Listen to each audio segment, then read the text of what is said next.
When I was younger, I didn't have too strong of a connection with Judaism.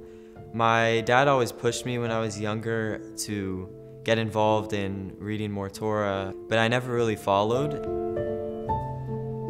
My connection to Judaism really came later on in my life. I moved temples to Chabad of Northridge, and at first, it was like kind of nerve-wracking. It was a new experience for me.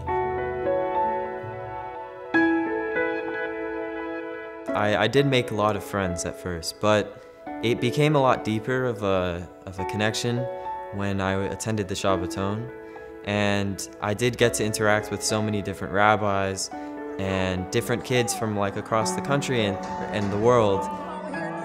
The minute I came home, I told my mom, I was like, I'm gonna start doing like wrapping tefillin and keeping Shabbat. It was a big impact on me and my family as well.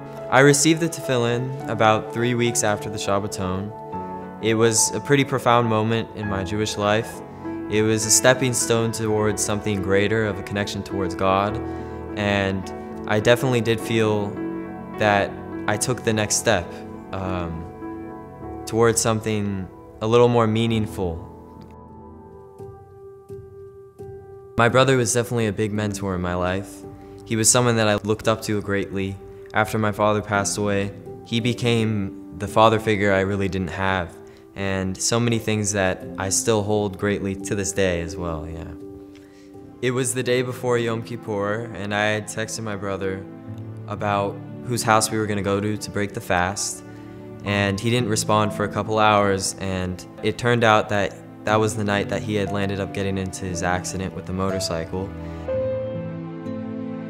I took off school, and all I did was spend most of my time at the hospital.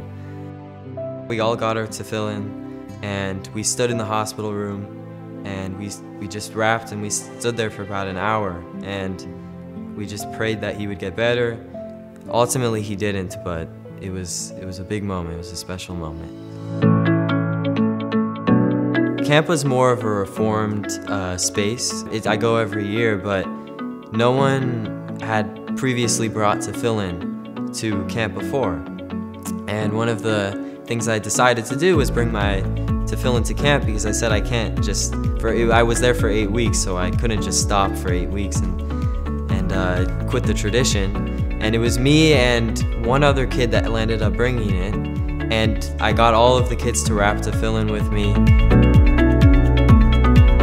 COVID kind of pronounced the issues that go on inside of the house. You're with people 24/7, and a lot of the relationships, it shines a light on a lot of the relationships you have with people. And people definitely look up to you when you show strength in times when you shouldn't. Losing my brother, losing my father, they're two very influential people in my life. But me finding a way to move past it, and me finding a way to not only move past it, but to embrace it, and to continue to move on and live life, and to continue my Judaism, and even making it more meaningful as well, is something that people definitely look up to. Once you find a way to uplift yourself, it almost becomes effortless to uplift others.